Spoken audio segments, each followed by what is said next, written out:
ایک دفعہ انگلی کے اشارے سے ابو لہب نے کہا تھا نبی پاک کو آپ کا ہاتھ ٹوٹ جائے، اللہ نے فرمایا تبت یدا ابی لہب و تب، تو کہتے ہیں میرے نبی کا ہاتھ ٹوٹ جائے تیرے دونوں ٹوٹ جائیں گے۔ اور سنو ابو لہب کا حال کیا ہو۔ ابو لہب کا معنی ہے ابو لہب شولوں کا باپ، لہب شولوں والا۔ کیا مطلب؟ ابو لہب اتنا حسین و جمیل تھا کہ اس کے جو رخسار تھے شولوں کی طرح چمکا کرتے تھے، اتنا خوبصورت تھا، لال سرخ رنگ تھا، خوبصورت آدمی۔ عرب میں جب غربت تھی تو اس کے گھر میں اس وقت بھی 2 اینٹیں سونے کی تھی، اتنا مالدار آدمی اور سردار تھا سارے مکے کا، لیکن نبی پاک کی بے ادبی کی۔ تمہیں پتہ ہی نہیں کہ رب دنیا میں سب سے زیادہ ناراض ہی اس سے ہے جو اس کے رسول کا بے ادب ہے، سب سے زیادہ ناراض ہی اسی سے۔ ابو لہب نہ گیا بدر کے موقع پر، ڈر گیا، کہنے لگا میں نے نہیں جانا، مکے میں رہ گیا، نہ گیا جہاد کے لیے، مسلمانوں کے خلاف نہ نکلا۔ لوگوں نے بڑا اس کو لان تان کیا، لیکن کہنے لگا میرے خرچے پہ 4-5 بندے لے جاؤ، میں نہیں جاؤں گا، پیچھے رہ گیا۔ لوگ کہنے لگے بچ گیا، لیکن اس کے جسم کے اندر ایسی بیماری نکلی کہ ریشے سے بھر گیا سارا وجود، ریشے۔ اس کے بچوں نے لے جا کے ابو لہب کو پیچھے ایک حویلی تھی مکے کے باہر، اس میں بند کر دیا۔ چیختا تھا، چلاتا تھا، میں بد دعا نہیں دیتا، پر اگر کلیجہ پھاڑ کے دیکھو تو دل بڑا زخمی ہے۔ میری حیات کو ٹکڑوں میں بانٹنے والے، جب تیری حیات بھی بکھرے تیری ممات بھی بکھرے۔ اللہ کرے اسی طرح تو بھی روئے جس طرح آج اس دھرنے میں شہید ہونے والے کی ماں روئی۔ اللہ کرے میری حیات کو ٹکڑوں بانٹنے والے، جب تیری حیات بھی بکھرے جب تیری ممات بھی بکھرے۔ بد دعا ہے تمہارے لیے، بد دعا ہے تمہارے لیے، جب تیری حیات بھی بکھرے تیری ممات بھی۔ بند کر دیا اس کو لے جا کے وہاں پیچھے، اور جب اس کو بند کر دیا کمرے میں تو چلاتا تھا، چیختا تھا، کوئی مجھے بچاؤ، کوئی پانی پلاؤ۔ دروازہ توڑ کے باہر نکلا تو چوک میں مر گیا ابو لہب۔ اتنی بدبو آتی تھی کہ کوئی قریب نہیں جاتا تھا۔ چوک میں لاش پڑی تھی، یہ ہے میت کسی بے ادب کی، منہ دکھانے کے قابل نہیں، ان کے دشمن پہ لعنت خدا کی، رحم پانے کے قابل نہیں ہے۔ چوک میں لاش پڑی ہے، تبت یدا ابی لہب و تب، چوک میں پڑی ہوئی ہے، کوئی قریب نہیں جاتا۔ اس کے بیٹوں سے لوگ جا کے کہنے لگے تمہارا باپ تھا، شرم کرو۔ ایک ملازم کو پیسے دیے اس کے بیٹے نے، کہا گڑھا کھودو اور میرے باپ کو رسی کے ساتھ پکڑ کے اس میں پھینک دو۔ ایک گڑھا کھودا مکے کی گلی میں، اور رسی کے ساتھ پکڑ کر، رسی کے ساتھ باندھ کر اس کی ٹانگ کو گھسیٹ کر اس گڑھے میں ڈال دیا، اوپر سے مٹی ڈال دی، بدبو کا وہ ڈھیر بند کر دیا۔ ابو لہب مکے کا سردار تھا، پر جانے کہاں مردود دفن ہے۔ لیکن میانی صاحب کے قبرستان میں جاؤ، میانی صاحب کے قبرستان میں وہ علم الدین جسے اپنا نام بھی نہیں لکھنا آتا تھا، ہزاروں لوگ روزانہ اس کی قبر پہ کھڑے ہوتے ہیں اور رسول اللہ کی نعتیں سناتے ہیں۔ جا کے دیکھو تو صحیح منظر کتنا بدل گیا۔ اور جب غازی علم دین شہید کا جنازہ اٹھا تو امیر ملت پیر جماعت علی شاہ صاحب کی چیخ نکل گئی، اور ڈاکٹر اقبال رونے لگے، اور قائد اعظم تڑپنے لگے، منتیں کرتے تھے محمد علی جناح کہ یارو تھوڑے پیچھے تو ہٹو، میرا بھی دل کرتا ہے میں بھی ذرا اسے کندھا دے لوں، ذرا پیچھے تو ہٹو۔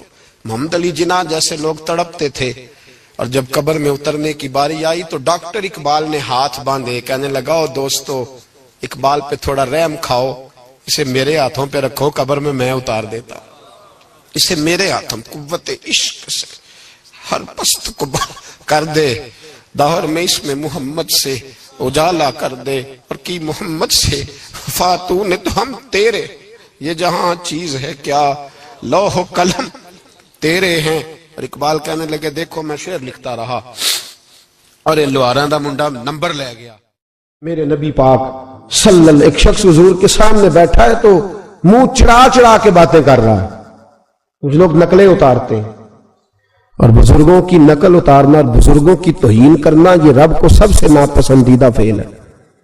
توہین کے انداز میں نقل اتارنا، تو کہتے ہیں منہ چڑھا چڑھا کے باتیں کر رہے تھے، میرے حبیب نے فرمایا نہ ایسے کر، بڑے میٹھے انداز، کیوں اپنے منہ کو بگاڑ رہا، نہ کر، کہنے لگا جی ہے ہی ایسا. حضرت ابو ہریرہ فرماتے میں قریب بیٹھا تھا, حضور مسکرا رہے اور نہ کر ایسے. کہنے لگا جی یہ میرا منہ ہے ہی ایسا. فرماتے میں دیکھ رہا تھا حضور کے چہرے کا رنگ بدلا, آنکھوں میں جلال آیا, اور میں اچھا جا پھر ایسا ہی ہو جائے, جا پھر ایسا ہی ہو جائے. کہتے ہیں میں نے دیکھا اس آدمی کا منہ بگڑ گیا. حضرت ابو ہریرہ فرماتے ہیں وہ رویا کرتا تھا مدینے کی گلیوں میں اور کہتا تھا کوئی مجھے معافی لے دو, لیکن گرا جو ان کی نگاہ سے وہ سنبھل نہیں سکتا. گرا جو ان کی نگاہ سے کبھی سنبھل نہیں سکتا. کوئی ایسا کام نہ کرے, کوئی ایسا کام نہ کرے کوئی بھی جس سے حدیث صحیح میں موجود ہے بنی اسرائیل کے ایک شخص نے اپنی ماں سے بد دعا لی تھی اور عابد زاہد تھا, لیکن ماں کا نافرمان تھا, تو اماں نے کہا جا مرنے سے پہلے تو آزمائش میں مبتلا ہو جائے. رب کی خفیہ تدبیر سے ڈرنا چاہیے. تو مرنے سے پہلے ایسی آزمائش میں ڈال گیا کہ ایک بری عورت نے الزام لگا دیا. لگا الزام, لیکن زمانے میں رسوائی چاروں جانب ہو گئی. تو لوگ آ کے کہتے تھے تیرے ساتھ کیا بنا؟ کہتے کچھ بھی نہیں, میری اماں نے میرے لیے بد دعا کی تھی, اس کا رنگ دیکھ رہا ہوں. کیوں میں نے ستایا اپنی ماں کو؟ توبہ کر, دعائیں لیا کریں زندگی میں. بد دعاؤں والے کام ہم تو 1 منٹ لگاتے ہیں بد دعا لینے میں, 1 منٹ لگاتے, 1 منٹ. ایک میں بزرگوں کا پڑھ رہا تھا ایک دفعہ اخبار میں, تو ان کی آنکھیں کالی ہو گئی, اندر سے کالی ہو گئی, تو بیچارے نابینا ہو گئے. کسی نے ان سے کہا کہ ہوا کیا؟ تو کہنے لگے ایک شرارتی لڑکے نے میرے آگے کھڑے ہو کے 2-3 دفعہ ریس دی تو دھواں میرے منہ پہ پڑا, تو آنکھوں کے اندر گھس گیا ہے, بڑے علاج کرائے, لیکن اس کی شرارت تھی نا. تو وہ کہتے ہیں میں تجھے ہی کہتا ہوں کہ اللہ کرے تجھے بھی کبھی یہ معاملہ ہو, تجھے پتا چلے. ہم نہیں باز ہی نہیں آتے, ہم کسی کو تکلیف دینے کا کوئی موقع ہاتھ سے جانے نہیں دیتے. میرے عزیزو یاد رکھو, ڈھونڈا کرو کہاں کہاں کس کس کو ستا بیٹھے, کس کس کی توہین کر بیٹھے, کہاں کہاں ہم نے لوگوں کے بد دعائیں اکٹھی کی. بد دعائیں پیچھا کرتی ہیں, جس طرح دعا پیچھا کرتی ہے بد دعا بھی پیچھا کرتی, وہ پیچھے پیچھے چلتی ہے, وہ تاڑتی ہے. عتبہ نے میرے رسول پاک صلی اللہ علیہ وسلم کی بے ادبی کی. حضور علیہ الصلوۃ والسلام کے چہرہ انور پر اس نے معاذ اللہ ثم معاذ اللہ تھوکنے کی ناپاک جسارت کی. میرے حبیب نے دعا فرمائی, یا اللہ اللہم سلط علیہ قلب, اللہ اس پر درندہ مسلط کر دے. ابو لہب کا بیٹا تھا, رات کو جب سوتا تھا تو ابو لہب 2-4 بندوں کو معاوضہ دے کے کھڑا کرتا تھا کہ نیزے لے کے کھڑے ہو جاؤ, میرے بیٹے کے قریب کوئی نہ آئے. توجہ ہے آپ کی؟ نیزے لے کے کھڑے ہو جاؤ. لوگ کہتے تو انہیں نبی بھی نہیں مانتا اور بات ہر ایک مانتا ہے, پیغمبر بھی نہیں مانتا. تو ان کے جملے کہنے لگا میں مانوں نہ مانوں بات الگ ہے, لیکن میرا تجربہ ہے جو اس کے منہ سے نکل جاتا ہے وہ ہو جاتا ہے, جو ان کی زبان اطہر سے نکل جاتا ہے وہ. ایک سفر پہ جا رہے تھے, قیام کرنا تھا, سونا تھا, 4 پہیاں لگی چاروں جانب, تو بیچ میں ابو لہب نے اپنے بیٹے کی 4 پہی لگائی, بیچ میں. جاگ رہے ہیں آپ لوگ؟ ارد گرد دوسرے لوگ سے بیچ میں. اور لوگ کہنے لگے تو پاگل ہو گیا ہے, اگر کوئی شیر آئے گا تو باقیوں کو نہیں کاٹے گا, صرف اس کو کاٹے گا. کہنے لگا بد دعا تو اس کے لیے ہوئی ہے, دعائے ضرر تو اس کو ملی ہے, اسی پہ مسلط ہوگا. شیر آیا رات کے اندھیرے میں, لوگ تھکے ہوئے تھے, ایک بندہ جاگ رہا تھا, وہ کہتا ہے اس نے سب کے منہ سونگے لیکن کسی کو اس میں تکلیف ہے, کسی کو تکلیف. سونگتے سونگتے عتبہ تک آیا, اور لفظوں کا فرق دیکھیے گا, آیا ہے, چیرا ہے, پھاڑا ہے, ٹکڑے کیے, حصے بکھرے کیے, لیکن ایک بوٹی بھی نہیں کھائی. مار دیا, چہرہ بگاڑ دیا, وجود کاٹ دیا, چلا گیا قتل کر کے, کھایا نہیں ایک لقمہ بھی اس کے وجود. بھائی درندے پھاڑنے آتے ہیں کہ کھانے آتے ہیں, وہ کھایا نہیں پھاڑ کے چلا گیا. تو لوگ سویرے پوچھنے لگے صحابہ سے کہ ماجرا کیا ہے؟ تو گویا صحابہ زبان حال سے کہہ رہے تھے گستاخ کا گوشت گندا ہوتا ہے, جانور بھی نہیں کھایا کرتے, گندا ہوتا ہے. یہ ہے میت کسی بے ادب کی, منہ دکھانے کے قابل نہیں ہے, ان کے دشمن پہ لعنت خدا کی, وہ رحم پانے کے قابل نہیں ہے. میرے رسول پاک صلی اللہ علیہ وسلم کی زبان اطہر سے اگر کبھی کسی شخص کے لیے ایسا جملہ نکل گیا تو پھر اس نے بھی اس کا پیچھا کیا, لیکن میرے حبیب نے دعائیں ہی دی ہیں. ام حرام یہ بخاری کی حدیث ہے. ایک خاتون ہے رضی اللہ تعالیٰ عنہ, وہ کہتی ہیں ایک دن نا میں نے کہا یا رسول اللہ میرا دل کرتا ہے میرے گھر آئیں. تو حضور تشریف لائے تو بڑے تھکے ہوئے, محبوب سفر تھا, تو کہتے تھکے ہوئے تشریف لائے تو حضور آ کے بیٹھے ہی تو میں نے دیکھا کہ نیند کی طرف توجہ ہے حضور کی. کہتے میں نے تکیہ پیش کیا تو میں قربان جاؤں محبوب میرے گھر میں آرام کرنے لگے. کہتی ہم سارے نظارے دینے لگے, دیکھو ہم کتنے خوش قسمت ہیں کہ ہمارے بسترے بھی نور والا نور ہو گئے, ہمارا گھر بھی چمک گیا, روشنی پھیل گئی. کہتے ہیں حضور سوئے, جب اٹھے نا تو مسکرا رہے تھے.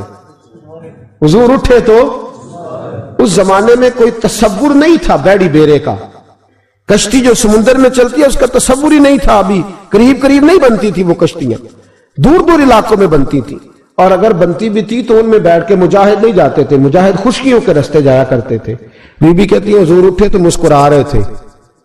تو میں نے کہا حضور آپ کیوں مسکرا رہے ہیں, خیر تو ہے؟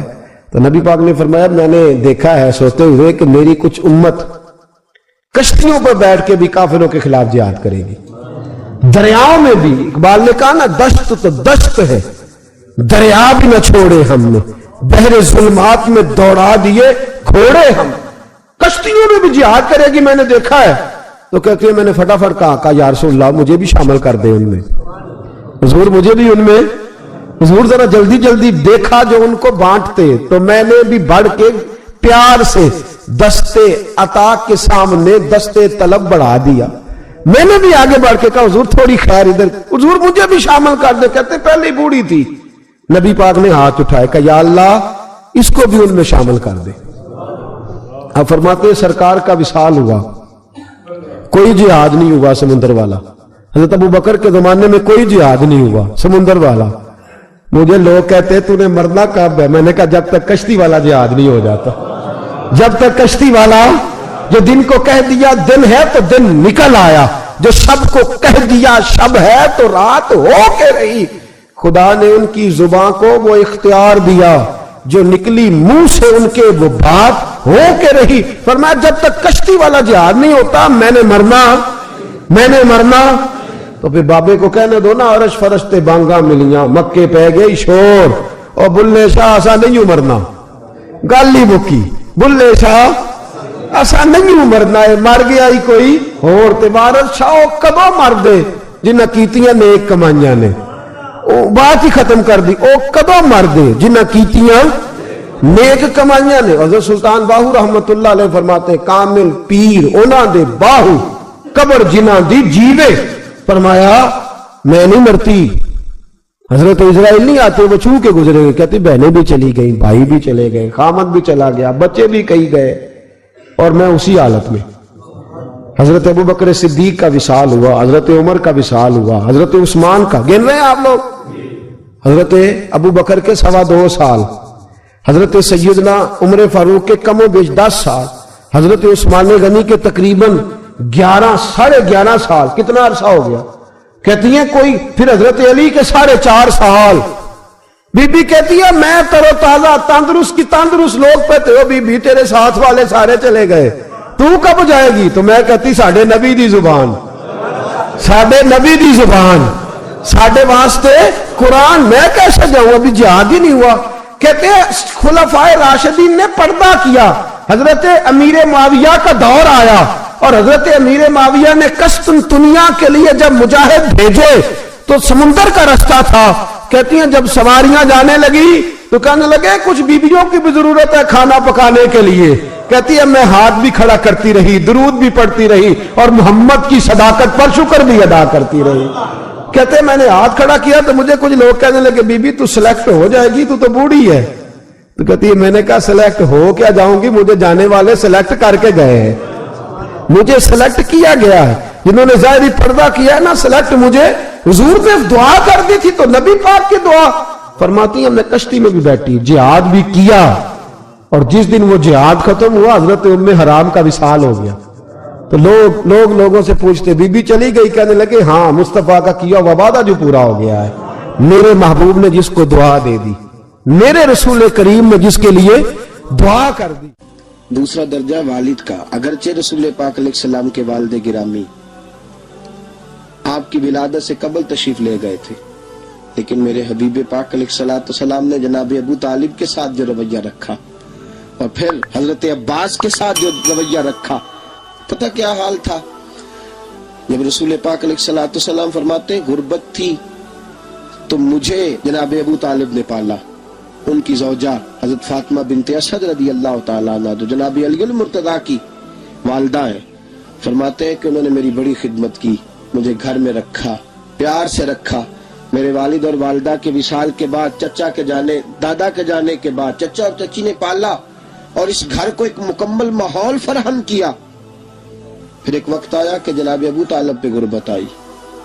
نبی کریم صلی اللہ علیہ وسلم بکریاں چرانے جاتے تھے اور وہاں سے جو اجرت لے کے آتے تھے سیدھی لا کے چچا کی ہتھیلی پہ رکھتے تھے، چچا کی ہتھیلی پہ رکھتے اور فرماتے تھے کہ چچا آپ اپنے مصارف کے لیے اس کو خرچ کر سکتے ہیں، یہ عالم۔ اور پھر چچا نے بھی تو کمال کر دی نا، پھر اس چچا نے بھی تو کمال کر دی نا، سارے لوگ کٹھے ہو کے آ گئے نا حضرت ابو طالب کے پاس اور آ کے کہا کہ جناب اپنے بھتیجے کو منع کیجیے ورنہ ساری برادری آپ کی مخالفت کرے گی، حد ہو گئی، اب حد ہو گئی، اب ساری ان سے کہیے کہ انہیں دولت چاہیے یا عرب کی کوئی خوبصورت عورت چاہیے یا معاذ اللہ کوئی اور چیز کا مطالبہ کرتے ہیں تو ہم دینے کو تیار ہیں، لیکن ان کو کہتے ہیں کہ یا تو تبلیغ چھوڑ دے یا ان کا یہ بھی کہنا ہے کہ جو آپ کا مطالبہ ہے آپ بتلائیں۔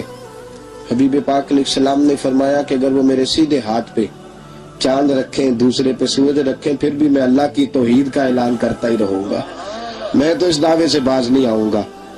جناب ابو طالب نے کہا بھتیجے پھر میں بھی بوڑھا ہو گیا ہوں۔ توجہ ہے آپ کی؟ میری بات سمجھ میں آ رہی ہے؟ جس آدمی کا بڑا سہارا ہو نا، بڑا، وہ جب کہتا ہے نا نہیں، بندہ کی نا کچھ امیدیں وابستہ ہوتی ہیں کچھ لوگوں کے ساتھ، وہ ایک دو چار لوگوں کو کام کہتے ہیں، پھر انہیں پتا ہوتا ہے کہ فلاں آدمی سے میری امید وابستہ ہے، وہ کبھی نہیں جائے گا۔ جب ابو طالب نے کہا نا کہ میں پھر بوڑھا ہو گیا ہوں، تو اللہ کے حبیب اٹھے، حضور سید عالم صلی اللہ علیہ وسلم کی مقدس آنکھوں میں آنسو ہے، گویا حضور فرما رہے ہیں کہ چچا باپ کا الفت بھائی کی نہیں کرتا جائیداد کے تنازع میں جتنی بھتیجے اٹھ کے کرتے۔ جناب ابو طالب نے دیکھا کہ رسول پاک نے رخ پھیرا، آنکھوں میں آنسو ہے، اچھا چچا تیری مرضی، یہ لفظ کہے کہ حضور کی آنکھیں بھر آئی۔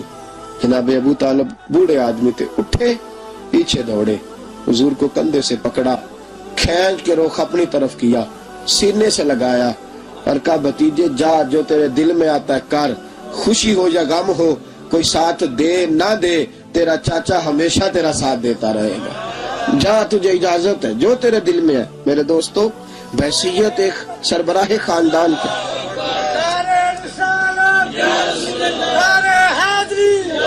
اب ان رشتوں کا تقدس، اور پھر جب جناب ابو طالب کا وصال ہوا اور جناب خطیۃ الکبریٰ بھی اسی سال میں گئی تو عام الحزن کہا یہ غم کا سال ہے، یہ غم کا سال۔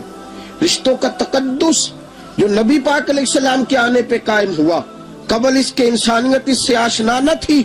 رشتوں کو جو محبت اور خلوص کا رنگ میرے مصطفیٰ نے عطا فرمایا، دنیا کے کسی قانون میں اس کا تصور بھی نہیں کیا جا سکتا۔ اللہ علیہ کے پاس نے ایک بوڑھی اماں اپنا بیٹا چھوڑ گئی،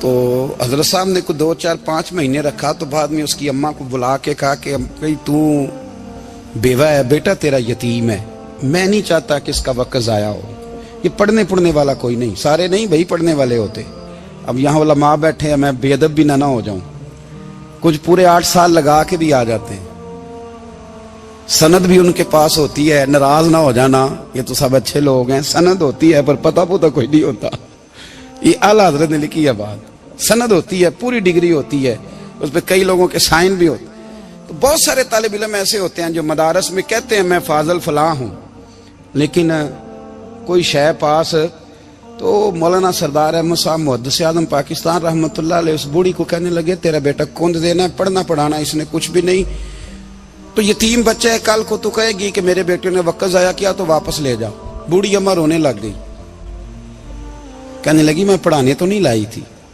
میں تو آپ کو رب کا ولی سمجھتی ہوں، میں تو نوکری کرانے لائی تھی، نوکری۔ حضرت انس بن مالک کہتے ہیں میری اماں بھی حضور کی بارگاہ میں دے گئی تھی، تو حضور کی بارگاہ میں یہ نہیں کہا تھا کہ یا رسول اللہ پڑھا دیں، ہاں ہاں میں ذمہ داری سے بات کر رہا ہوں، یہ نہیں کہا تھا حضور مجاہد بنا دیں، یہ تھوڑی کہا تھا کہ یا رسول اللہ صلی اللہ تعالی علیہ وسلم سے مفسر، محدث، محقق، مفتی بنا دیں۔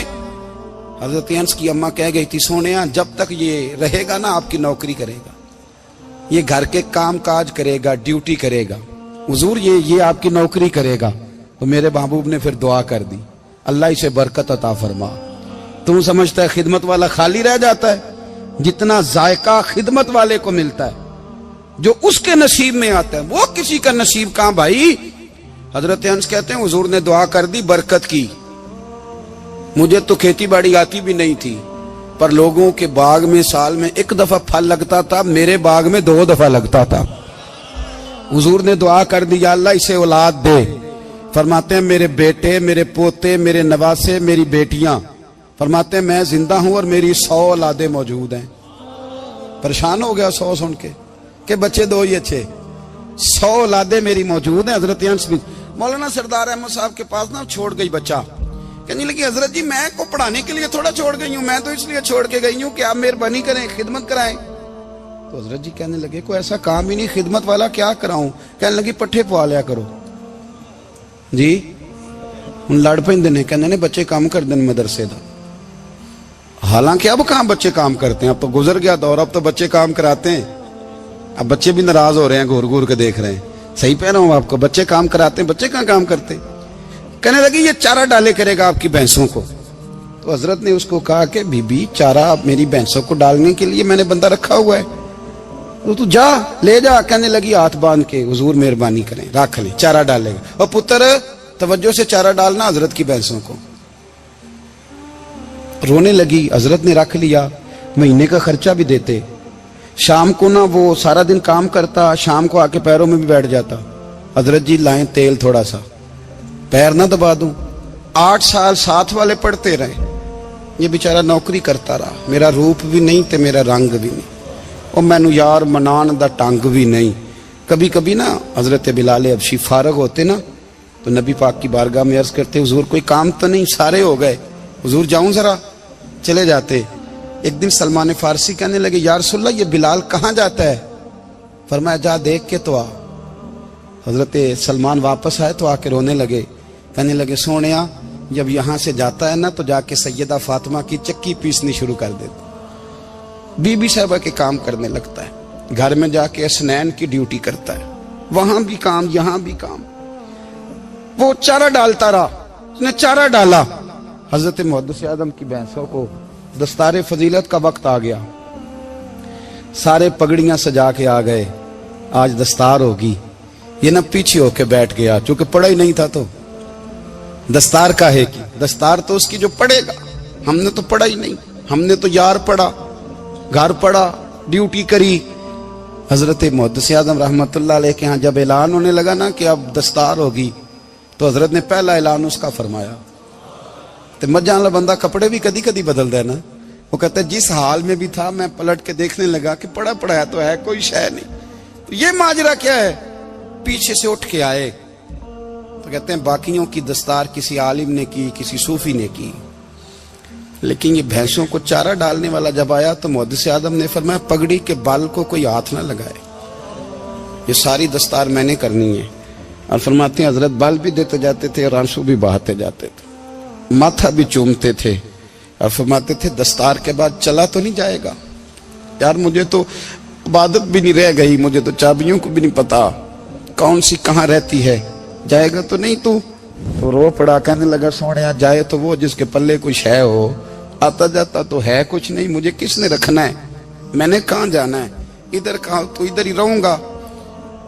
وہ اس طالب علم کے سارے استاد بھائی کہتے ہیں اس نے دستار کرائی، پڑھا پڑھایا کچھ نہیں، پر جو مسئلہ اڑ جاتا تھا نا، وہ جو اڑ جاتا تھا نا، وہ جا کے اس سے پوچھتے تھے تو کتابیں کھولنے کی ضرورت نہیں پڑتی تھی۔ حضرت ام سلمہ رضی اللہ تعالیٰ عنہ کہتی ہے میں نے عرض کی یا رسول اللہ صلی اللہ علیہ وسلم میری بچی بڑی بیمار ہے، تو مجھے کسی نے کہا ہے یہ تھوڑی سی نشے والی چیز ہے، یہ بنا کے تیار کر کے دو صحیح ہو جائے گی، بیمار ہے بچی تو یہ نشے والی چیز ہے، اس کو تیار کر کے دو، تھوڑا نشہ ہے۔ اگرچہ بعض میں نے شروع میں کہا بعض لوگ مریض کو سخت مریض کو ایسی ادویات جو مجبوری بن جائے اس کی گنجائش اور اجازت دیتے ہیں. محتاط علماء تو اس میں بھی بہت ساری چیزیں پہلے بیان کرتے ہیں, لیکن اس نے کہا جی نرا نشہ دینا ہے شفا کے لیے. حضرت ام سلمہ کہتی ہے میرے نبی پاک نے میری طرف دیکھا, میری طرف, تو میں نے کہا یا رسول اللہ آپ کیا فرمانا چاہ رہے ہیں؟ تو نبی پاک نے فرمایا ام سلمہ کبھی ناپاک چیز میں بھی شفا ہوئی ہے, کبھی ناپاک چیز میں بھی, کبھی شراب اور خمر میں بھی شفا ہو سکتی ہے.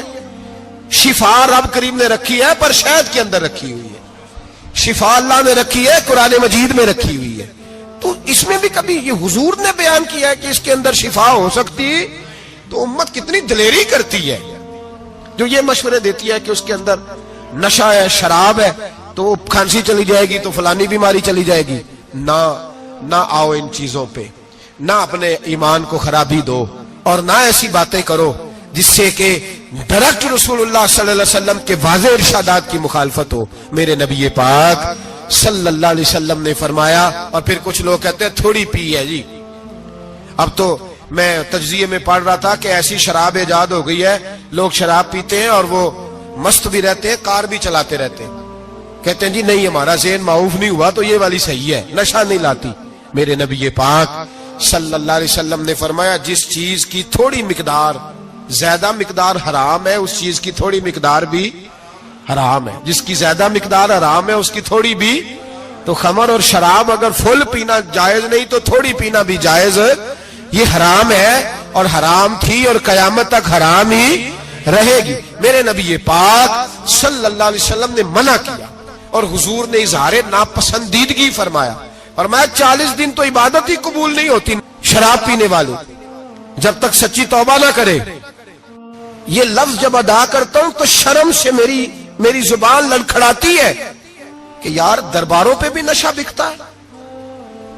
میں یہ بات کر رہا ہوں صوفیاء کا ترجمان, درباروں پہ مزاروں پہ, اور سجادہ نشینوں تمہیں زمین نگل جائے, آسمان تمہیں لے اڑے, تم پر قہر نازل ہو, تم نے باپ دفن کر کے تو وہاں نشے کا اڈا بنا لیا, ماؤں سے بیٹے چھیننے لگے ہو, عورتوں کے سروں سے کپڑے چھیننے لگے ہو, سہاگ مارنے لگے ہو, بیٹیاں اور بیٹے یتیم کرنے لگے ہو, نشہ بیچتے ہو درباروں اور مزاروں پہ.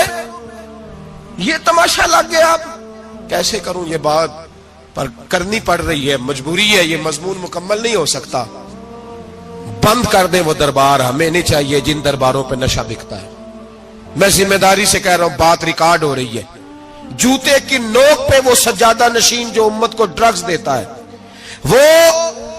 وہ سجادہ نشین کا ڈیرا نہیں, وہ گند کا اڈا ہے, وہاں سے فیض نہیں مل رہا, امت کی تباہی ہو رہی ہے. بتا دو, پھیلا دو, اس کو اعتراض کرنا کرو. میرے رسول پاک سید عالم صلی اللہ تعالی علیہ وسلم کا دین ضروری ہے, کسی پیر کی سجادگی ضروری, بولیے سجادگی ضروری. بڑی ذمہ داری سے کہہ رہا ہوں اور نمائندگی کر رہا ہوں اپنی جماعت کی. نہ ہمارے بزرگوں نے کل اس کی حمایت کی تھی, نہ آج کرتے ہیں, نہ قیامت تک کریں گے. بند کر دے وہ دربار اور مزار. بزرگ دنیا میں یہ کام کرنے آئے تھے, اور ہماری سوچ اتنی گر گئی ہے, اتنے ہم کمزور ہو گئے. کہتے ہیں جب اس کو چڑھ جاتی ہے تو پھر بڑی معرفت کی باتیں سناتا ہے. تجھے شرم نہیں آئی اللہ لفظ کہتے ہوئے؟ اب نشئی تجھے معرفت سکھائے گا, اب تو شرابی سے, بھنگی چرسی سے دین سیکھے گا. کہتے ہیں اس نے پی ہوئی تھی, چڑھی ہوئی تھی, بات کر دی تو میرا کام بن گیا. اتنی گندی اور میلی سوچ صاحب ایمان کی ہوتی ہے, تو اب نشیوں سے جا کر دعائیں کرائے گا. سن, میرے نبی پاک صلی اللہ علیہ وسلم نے فرمایا جو شراب پی لے, نشہ کر لے, اس کی تو 40 دن تک عبادت رب قبول نہیں فرماتا. تو کہتا چڑھی ہوئی تھی تو اس نے دعا کر دی, تجھے شرم ہی نہیں آئی بات کرتے, حیا ہی نہیں کیا تو نے جملہ بولتے. یہ کوئی تصوف اور طریقت ہے؟ جاؤ اٹھا کے لے جاؤ. ایسی کوئی تصوف اور طریقت ہمیں نہیں چاہیے. ہمیں وہ والی طریقت چاہیے جس میں خدا کے قرآن کی بات ہوتی ہے اور محمد مصطفیٰ کے فرمان کی بات ہوتی ہے صلی اللہ علیہ وسلم. تو بھائی یاد رکھو, یہ کوئی طریقہ نہیں. ایک مزار ہے, مجھے ایک صاحب کہنے لگے آ جائیں یہاں بھی فاتحہ پڑھیں.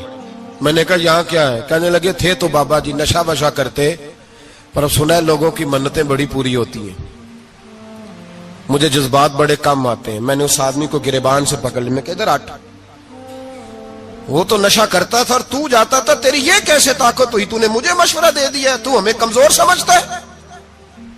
ہم کمزور ایمان کے لوگ ہیں، اور میں یہاں تجھے کہوں گا نہیں نہیں میں یہاں نہیں جاتا، میں وہاں جاتا ہوں۔ بالکل کوئی لگی لپٹی بات نہیں، کھری بات۔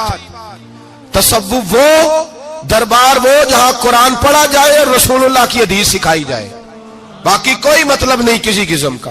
میں داتا صاحب کبھی جاؤں نا جلسہ کرنے کسی کام سے، کسی تقریب میں، تو میں داتا صاحب کے مزار پہ نہیں جاتا، میں کہتا ہوں یار یہ یرانہ نہیں کہ بندہ کسی کام آیا تھا تو فاتحہ پڑھ لی، واپس چلو، گکھڑ سے سپیشل آئیں گے داتا صاحب کے مزار پہ حاضری دیں گے۔ اور میرے سنگی گواہ ہیں کہ میں سپیشل ٹائم نکال کے بہت سارے کام چھوڑ کے سپیشل جاتا ہوں، اور میں مراد ماننے نہیں جاتا، میں داتا صاحب کا شکریہ ادا کر دے جاتا ہوں۔ میں ان سے کہتا ہوں حضور آپ کی مہربانی، آپ یہاں آئے تو ہمارے بڑے بھی رسول اللہ کے غلام بن گئے۔ میں تو سلام عقیدت پیش کرنے جاتا ہوں، ہم مزارات پر جانے کے قائل نہیں، بلکہ ہماری تو عقیدت کا درجہ ہی مکمل نہیں ہوتا جب تک ہم مزار پہ سلام نہ کریں۔ پر مزار داتا صاحب کا، مزار خواجہ معین الدین اجمیری کا، مزار غوث اعظم جیلانی کا، مزار محدث اعظم مولانا سردار احمد کا، مزار اولیاء کا، مزار میاں شیر محمد شرک پوری کا، مزار رب کریم کے بندوں کا۔ بھنگیوں چرسیوں کے مزار نہیں ہوتے، اور نام ان مزارات کے قائل ہے، بالکل قائل نہیں ہم۔ میں تھوڑے دن پہلے لاہور گیا تھا، تو میں کار میں میاں صاحب میاں شیر محمد شرک پوری کا ذکر کر رہا تھا، میں اپنے دوستوں سے کہہ رہا تھا یار بہت بڑا بابا ہوا ہے، تو مجھے کہنے لگی کرامت کیا ہے؟ میں نے کرامت یہ ہے کہ ساری زندگی سنت کا درس دیا ہے۔ تو مجھے کہنے لگے آپ کبھی گئے نہیں؟ میں نے کہا میں اسپیشل گیا تھا، اور تھوڑے دنوں کے بعد پروگرام بناؤں گا تو میں ساتھ لے کے جاؤں گا۔ ہم مزارات کے قائل ہیں، حاضریاں دیں گے مزاروں پہ، لیکن بھنگیوں چرسیوں کے مزاروں پر جانے کے قائل ہیں، زور سے بولے، یہاں جانے کے قائل ہیں، کوئی عقیدہ نہیں ہے ہمارا۔ نشہ بکے گا اب مزاروں پہ، اب یہ تصوف ہوگا وہاں، یہ طریقت ہوگی۔ اور ملت پر رحم کھاؤ، خدا را اگر تمہارے قومی ادارے کہتے ہیں رپورٹ کرنے والے کہ 70 لاکھ پاکستانی نشہ کرتا ہے، تو کیا تمہیں یہ نہیں پتا کہ نشہ بیچتا کون ہے؟ کیا تمہیں یہ نہیں پتا کہ ڈرگز کا کاروبار کون کرتا ہے؟ اگر تمہیں یہ پتا ہے تو کیا یہ خبر نہیں تمہیں کہ ان رگوں پر یہ خون اتارتا کون ہے؟ میں اپنے بزرگوں سے معذرت کے ساتھ، نشے کا آغاز، ناراض تو نہیں ہو جائیں گے بزرگ، نوجوانوں کو میں لتاڑ لیتا ہوں لیکن بزرگوں کی عزت کرنا سنت ہے، تو میں بزرگوں سے معذرت کے ساتھ یہ یوں سمجھ لیے خوگرے حمد سے تھوڑا سا گلا بھی سن لے۔ نشہ سگریٹ سے شروع ہوتا ہے، سگریٹ سے۔ میں تمباکو کو حرام نہیں کہتا، یہ فتویٰ نہیں دے رہا، تمباکو کا حکم وہی ہے جو مولی کا ہے، جو کچے پیاز اور لہسن کا ہے، کہ آپ جب کھا لیتے ہیں تو منہ سے بدبو آتی ہے، تو آپ مسجد میں آئیں تو آنے سے پہلے مسواک کریں، منہ صاف کریں، پھر آپ آ جائیں، تو جائز ہے، مکروہ ہے لیکن حرام ہے۔ لیکن تمباکو سے آگے جب حالات بڑھتے ہیں، تجزیہ نگاروں نے لکھا ہے کہ ہمارے پنجاب کے کچھ علاقوں میں اب سگریٹ سے نکال کے نا، پہلے بھی بھرتے تھے لوگ اس میں بڑا کچھ، اب پتہ ہے کہ نیا نشہ ایجاد کیا ہے، اب اس کے اندر چسبی بھرتے ہیں اور چھپکلی کو مار کے، سکھا کے، خشک کر کے، اس کو پیس کے وہ ساتھ نشے کے ملاتے ہیں، اور اس کا حال یہ ہوتا ہے کہ آدمی کو زیادہ نشہ ہوتا ہے، اور کہتے ہیں وہ اتنا گند ہے کہ وہ آدمی کسی کو دانت بھی لگائے گا تو وہ بندہ بھی بیمار ہو جائے گا۔ کیا یہاں لوگ اسپرٹ نہیں پیتے آپ کے ملک میں؟ اور ہم کبھی سڑک پہ جاتے ہیں تو نشئی کو دیکھ کے مذاق کرتے ہیں، دیکھنا میں ہارن لگاؤں گا تو گاڑی کے ہارن سے گر جائے گا، لیکن تجھے پتا نہیں کہ یہ کسی ماں کا بیٹا ہے، پتا نہیں کسی بیوی کا شوہر ہے۔ ایک ہمارے دوست ہیں، بزرگ ہیں، ان کا داماد فوت ہو گیا، نشہ کرتا تھا، تو میں تعزیت کرنے ان کے گھر پہنچا تو کھڑے ہو گئے ہاتھ باندھ کے، کہنے لگے حضرت صاحب باقی ساریاں گلاں چھڑ دیو، صرف نشے تے تقریر کریا کرو. وہ جب جیتا تھا تو تب بھی اس کے بچے یتیم ہی تھے, یتیم ہی تھے. میری بیٹی جب میرے گھر آتی تھی اور میں اپنے پوتوں کے اترے کپڑے اسے پہننے کو دیتا تھا تو میرا کلیجہ پھٹتا تھا. اور میری بیٹی اس کی زندگی میں بھی بیوہ کی زندگی گزار رہی تھی. وہ میری بہوؤں کے اترے ہوئے کپڑے پہنتی تھی. کوئی دعا کرو, کوئی جلسے کرو, یہ لت ختم ہو جائے. اور کہنے لگا اب میرے وہ چلا تو گیا ہے, دادا دادی اس کے پہلے کوئی نہیں, چچا ہے کوئی نہیں, جب تک تو میں زندہ ہوں ان نواسوں کو کوئی روٹی کا لقمہ, کوئی کپڑا مل جائے گا. لیکن سوچتا ہوں میں بوڑھا ہوں, مر گیا تو ان کو کوئی پوچھے گا بھی نہیں, کون ان کی خبر. اتنا ظلم اس قوم سے, اتنی زیادتی. اور آرام سے لکھ کر لوگ گزر گئے کہ یہ 70 لاکھ ہے, ان کا درد تو سمجھو, تکلیف تو سمجھو. 7 فٹ کا سونا جوان اور نشے کا عادی ہے تو کسی نالی میں پڑا ہوا ہے. اور میں نے کہا اس قوم کے ساتھ اس سے بڑا بھیانک مذاق کیا ہوگا. کوئی دانشور تھا بڑا ظالم, اس ظالم سے کوئی مشورہ لینے آیا. اس نے آ کے کہا تو بڑا ظالم ہے, بڑے کڑوے مشورے دیتا ہے, میرا ایک دشمن ہے, میں اس سے بدلہ لینا چاہتا ہوں, میرا دل کرتا ہے اس کا بچہ قتل کر دوں تاکہ وہ تڑپے. تو ظالم نے کہا اسے قتل نہ کر, وہ تو اس کا باپ 2-4 مہینے رو کے چپ کر جائے گا. پھر میں سخت سزا دینا چاہتا ہوں, مشورہ دے. تو اس نے کہا اس کے بچے کو نشے پہ لگا دے. جس کا بچہ نشہ کرے گا وہ باپ روز مرے گا, روز جیے گا, وہ ماں روز مرے جیے گی, نشے پہ لگا دے. اس قوم کے ساتھ سب سے بڑا ظلم یہ ہوا کہ ملت کا جوان نشے پہ لگ گیا, ڈرگز پہ لگ گیا. اتنے تباہ حالات ہوئے کہ جوان چڑھتی جوانیاں, اماں نے کتاب دے کے بھیجا تھا, اور کالج سے واپس آئے تو نشے کے ٹیکے ہاتھوں میں پکڑے ہوئے, ٹیکے. اور آپ کے اس ملک کے اسلام آباد میں ایک دن میڈیا نے وہ خبر بھی وائرل کی اور وہ چیز بھی دکھائی لوگوں کو. 3 مہینے کا بچہ لے کے نشئی سڑک پہ آ گیا. اس نے کہا میرا نشہ ختم ہو گیا, میرا بچہ خرید لو, 2 پڑیاں دے دو. تو وہاں بیبیاں جو سن رہی تھی وہ بھی چیخے مار کے رو رہی تھی. یہ ظلم کیا اس قوم کے ساتھ, اور کرپشن کی لعنت نے اجازت دی سپلائی کرنے والوں کو کہ گلی گلی بیچے, گلی گلی. انہوں نے کچھ تھوڑا ظلم نہیں کیا ان حکمرانوں نے.